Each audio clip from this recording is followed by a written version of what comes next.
If you're waking up 2, 3, even 5 times a night just to use the bathroom, and it's destroying your sleep, your energy, and your entire next day, there's a very good chance the problem isn't your bladder at all. And tonight, that can change. In the next few minutes, I'll show you one simple sleeping position shift most people have never been told about, but it can dramatically reduce those constant nighttime trips.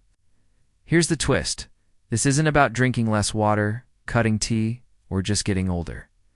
There's a hidden cause almost nobody talks about, and once you see it, everything will click. Most people think the problem is simple. I drink fluids, my bladder fills, I wake up. That's the surface story. It feels logical. But your body doesn't work like a basic tank that fills and empties on a schedule. It's more like a smart system of highways, signals, and pressure valves. During the day, fluid doesn't just sit in your bladder. It's constantly moving through your body, your tissues, your bloodstream. As you age, or if you sit for long periods, fluid tends to pool in your lower body, your legs, ankles, even your feet. You might notice slight swelling by evening. That's not random. It's stored fluid. Imagine what happens when you lie down at night. That fluid doesn't stay in your legs anymore. Gravity shifts. Your body redistributes it back into your bloodstream, like opening a dam. Suddenly, your kidneys receive a surge of fluid, and they start producing urine rapidly. That's why you wake up again and again and again. So the real issue isn't just your bladder, it's fluid redistribution and body positioning, and the way you sleep can either make this worse or quietly fix it. Before we go further, I want you to try something tonight. Pick one of the steps I'm about to show you, Jez. One, and test it, and come back and tell me how many times you woke up compared to usual. Even a small improvement means your body is responding. Now let's break this down step by step, starting with something that might surprise you. The 5th step is not what you've seen before. Most advice tells you to sleep flat on your back, but for many people, especially over 40, that actually makes the problem worse.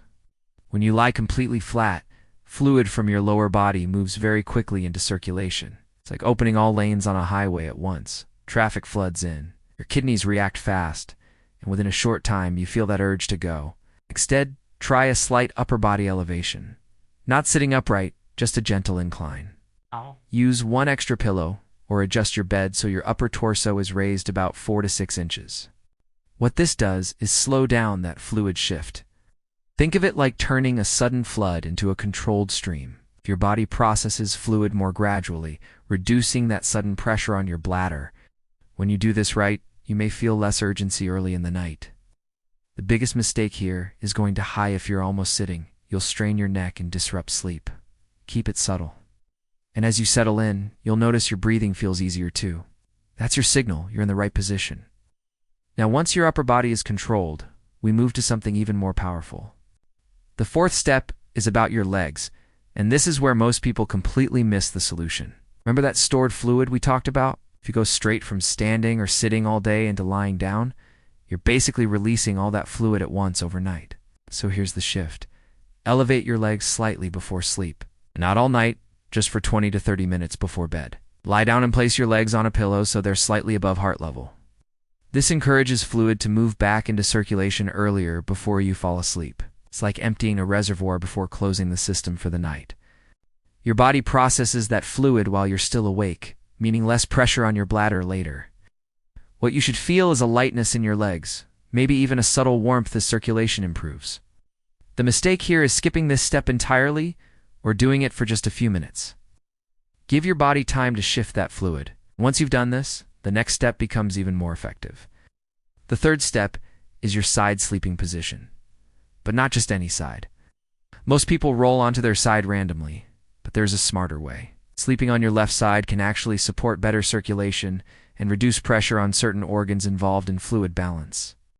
Think of your body like a system of pipes. When you lie on your left, the flow tends to be smoother and more efficient. This can reduce how aggressively your kidneys push out urine overnight. To do this properly, lie on your left side with a pillow between your knees. This keeps your spine aligned and prevents pressure points that could wake you up. You should feel stable, supported, not twisted. A common mistake is curling too tightly into a fetal position that can compress your abdomen and make things worse. Stay relaxed, slightly extended. And as your body settles into this alignment, you're preparing for the next, more powerful adjustment. The second step builds on everything so far, and it's where many people start noticing real change. This is about timing your final position. Most people toss and turn, switching positions randomly throughout the night. But your first 60 to 90 minutes of sleep are critical. That's when your body begins its deepest recovery cycles. If you can maintain the right position during this window, you reduce the chances of early wake-ups. So after elevating your legs and setting your upper body, choose your side, preferably the left hand. Commit to it as you fall asleep. This creates a stable starting condition for your body. Think of it like setting the correct trajectory at the beginning of a journey. If you start right, you're far less likely to drift into problems later. What you'll feel is a deeper, more continuous first sleep phase. The mistake is ignoring this window and assuming position doesn't matter once you're asleep. It matters most at the beginning. Now we reach the most important step, the one that ties everything together. This is the #1 best sleeping adjustment that can dramatically reduce nighttime bathroom trips, and it's simpler than you think. Here's why this is so powerful. Your body operates on pressure, flow, and timing. When you lie completely flat after a day of fluid buildup, you create a sudden internal shift. But when you elevate your upper body slightly and pre-adjust your leg fluid before sleep, you're changing the entire system. You're controlling how and when fluid moves. Instead of overwhelming your kidneys at night, you're spreading that workload earlier and more evenly. Emotionally, this matters too, because waking up repeatedly at night isn't just physical, it's frustrating. It breaks your sleep rhythm, leaves you exhausted, and over time, it affects your mood, your memory, even your confidence. When you start reducing those wake-ups even by 1 or 2, you feel the difference immediately. More control, more rest, more normalcy. Finally, the last step is about calming your system before sleep. Because even with the perfect position, a tense body can still trigger wake-ups. So once you're in position, upper body slightly raised, legs relaxed, side chosen, take 60 seconds to slow your breathing. Inhale gently through your nose, exhale slowly. Let your body settle into the position instead of forcing sleep. This tells your nervous system that it's safe to stay asleep, and that's the feeling you want: calm, supported, stable. No urgency, no tension, just rest. So here's a simple way to follow this tonight. About 30 minutes before bed, lie down and elevate your legs. Let fluid shift early. Then, when you're ready to sleep, set your upper body with a slight incline. Turn onto your left side, place a pillow between your knees, and commit to that position as you fall asleep. Spend 1 minute calming your breathing, and let your body do the rest. If you want to go one step further, try reducing long periods of sitting during the day. Even small walks help prevent fluid buildup in your legs.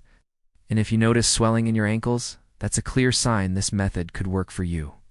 Tonight, pay attention to one thing: how many times you wake up compared to usual. Even if it drops from 4 times to 2, that's a major shift. Come back and share your number. And if you know someone who constantly struggles with nighttime bathroom trips, send this to them. Because sometimes the solution isn't another pill or restriction, it's simply changing how your body is positioned when it matters most. And if you want more simple, science-backed fixes like this that actually work in real life, make sure you stay connected.